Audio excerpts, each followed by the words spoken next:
Hi everyone and welcome back. I want to thank you for bearing with me through the last 9 video segments where I walked you through the first 3 steps of the fund development planning process.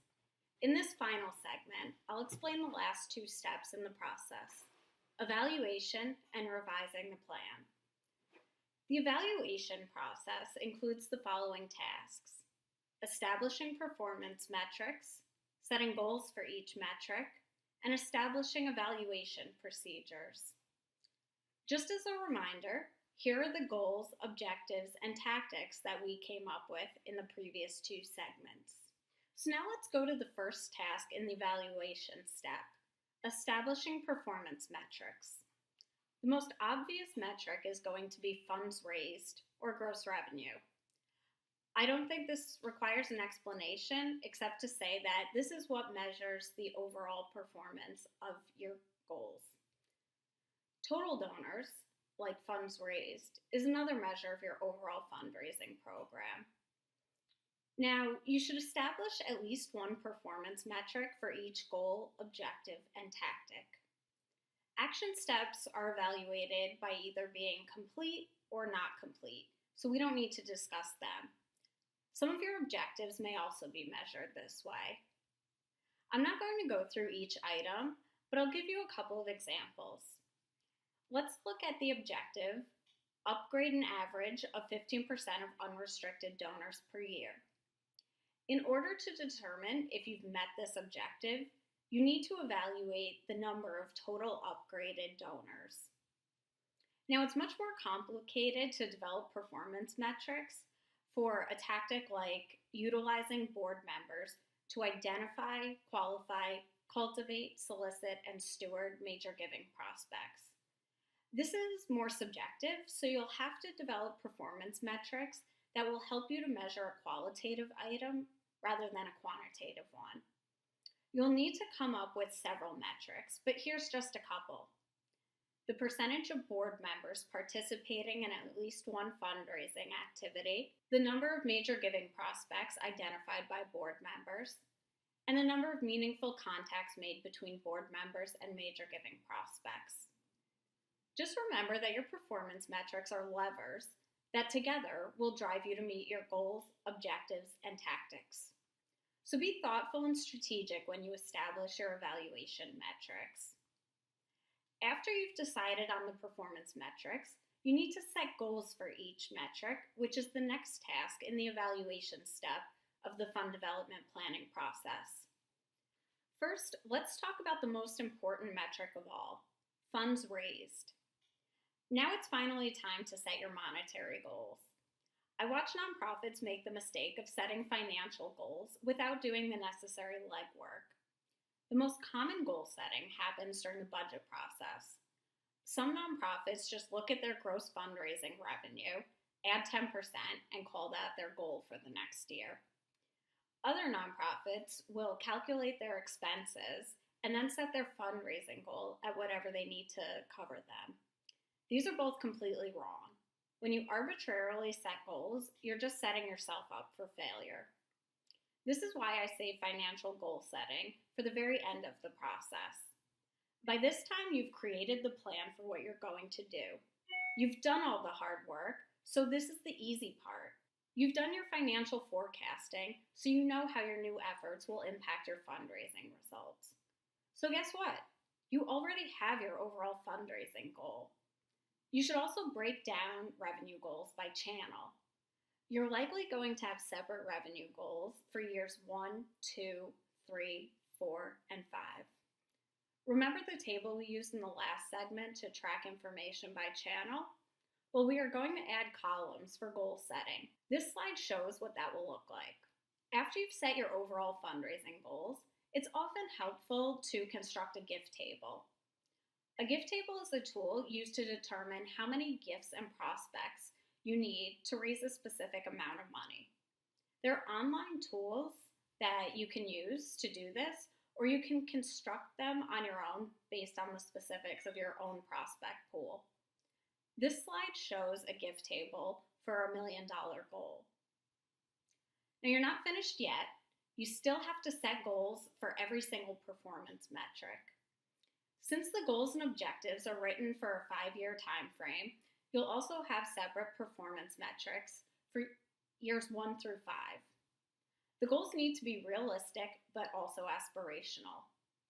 I'll give you one example of goal setting for the performance metrics we discussed earlier.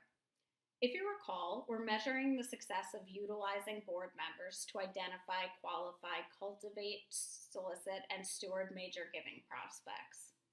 This is a tactic meant to support the objective of growing the major giving program to $250,000 in gross revenue. That objective will help to achieve the goal of diversifying revenue streams. For the purpose of this segment, I'm only going to review the goal-setting process for one performance metric. Let's go with the percent of board members participating in at least one fundraising activity. Before we get started, you need to define what a fundraising activity is.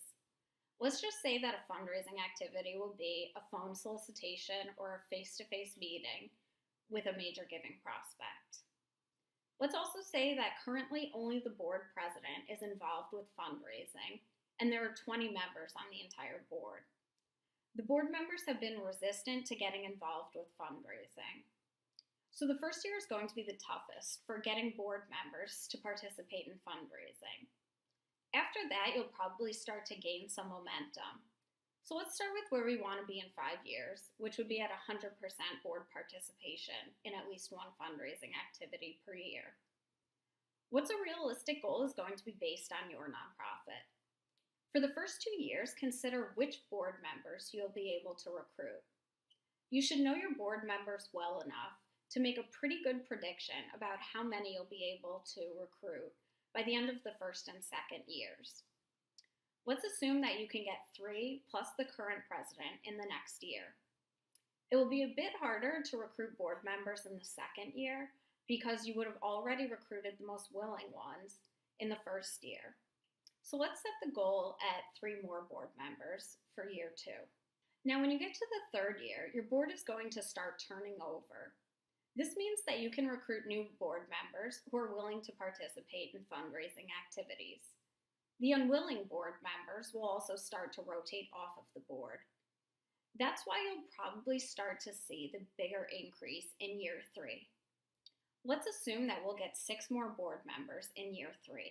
By the end of year 4, you should have almost a whole new board compared to the one you started with at the beginning of year 1. As more new members join the board of directors, we can assume most of them will understand the obligation of participating in fundraising, which means that we can set the year 4 goal at 90% for this performance metric. So I didn't go through all of this to infantilize you. I just want to walk you through my thought process for setting goals for your own performance metrics.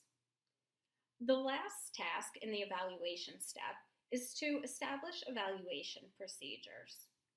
Performance metrics and their corresponding goals are all about accountability.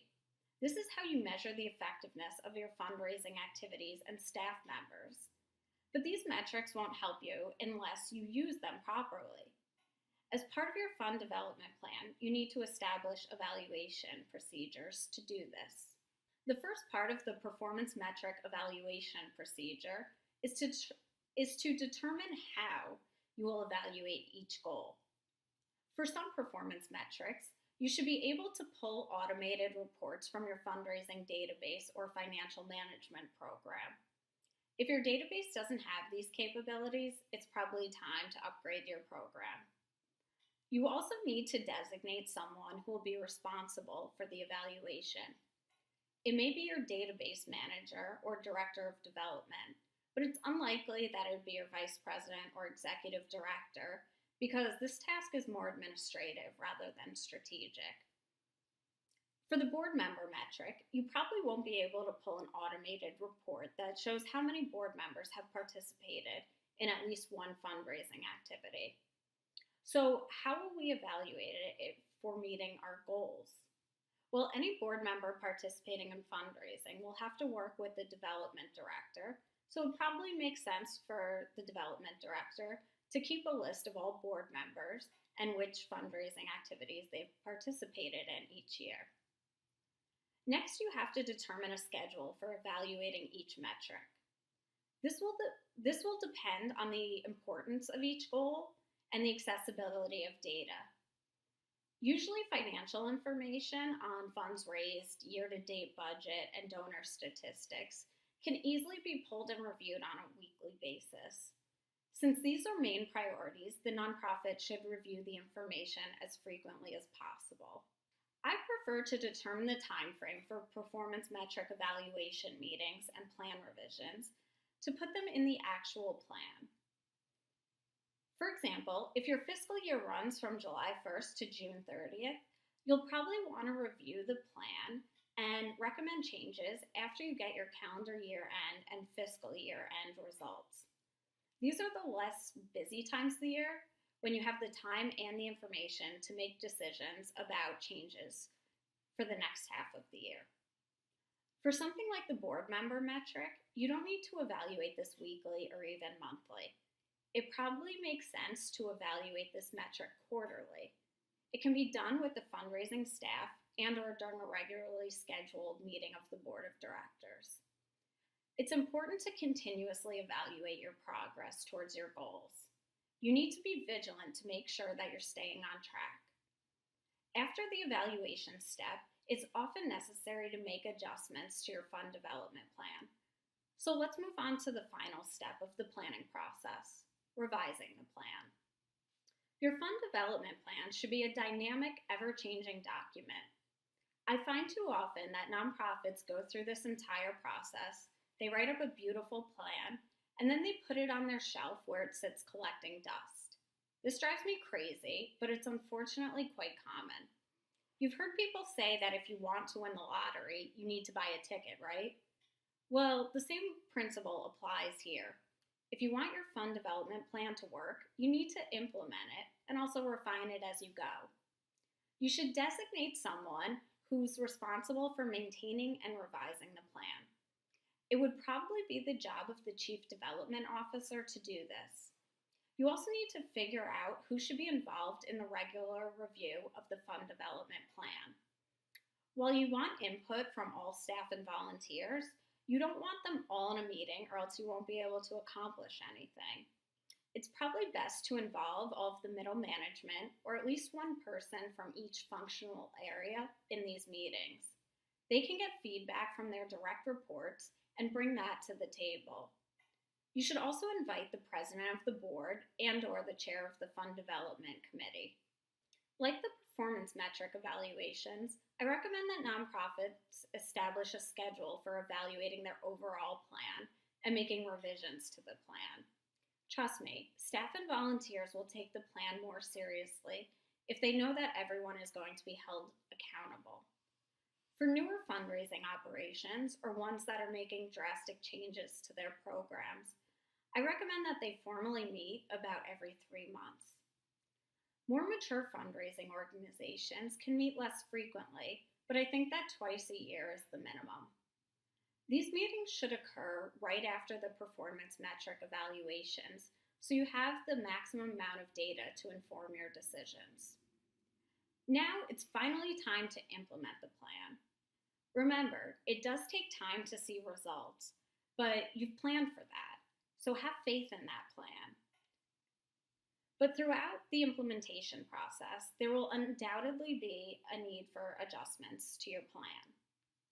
While formal meetings should take place to review and revise the plan, improvement is a continuous process. If something needs to be adjusted, don't wait 6 months until a scheduled meeting to bring it up. This planning process has armed you with the skills and knowledge you need to make informed decisions about your fund development operations. So now you have to go off and make it happen. A few final notes for you. The first is about actually writing up your plan. I basically write up my fund development plans using the same format that I've outlined in this video series. But there are many different ways to write up the plan. Do what's right for your organization. My next note is that the fund development planning process should be collaborative. It shouldn't just be you sitting in your office writing a plan. Staff and volunteers, especially a board of directors, should be involved throughout the entire process to make sure that you have buy-in from all of your stakeholders. I also recommend, if you can afford it, hiring a consultant to guide you through the process. I find often that staff and volunteers are too close to the organization to be truly objective. Nonprofit managers also have very demanding jobs. If they have a limited amount of time and have to choose between preparing for a $1 million solicitation or conducting industry research for their development plan, they'll obviously choose to spend their time on what will impact their immediate results. A consultant ensures that you stay on track. In my opinion, it is well worth the cost. Most of the nonprofits I've consulted for have said that they found the investment to be well worth it. Well, this includes this video segment as well as the entire video series. I hope that you found this series to be helpful as you embark on your own fund development planning process. While these videos were just meant to give you a brief overview of the steps to my process and how to implement them, I think you'll find it useful. Please feel free to email me with any questions or feedback, and thank you for tuning in.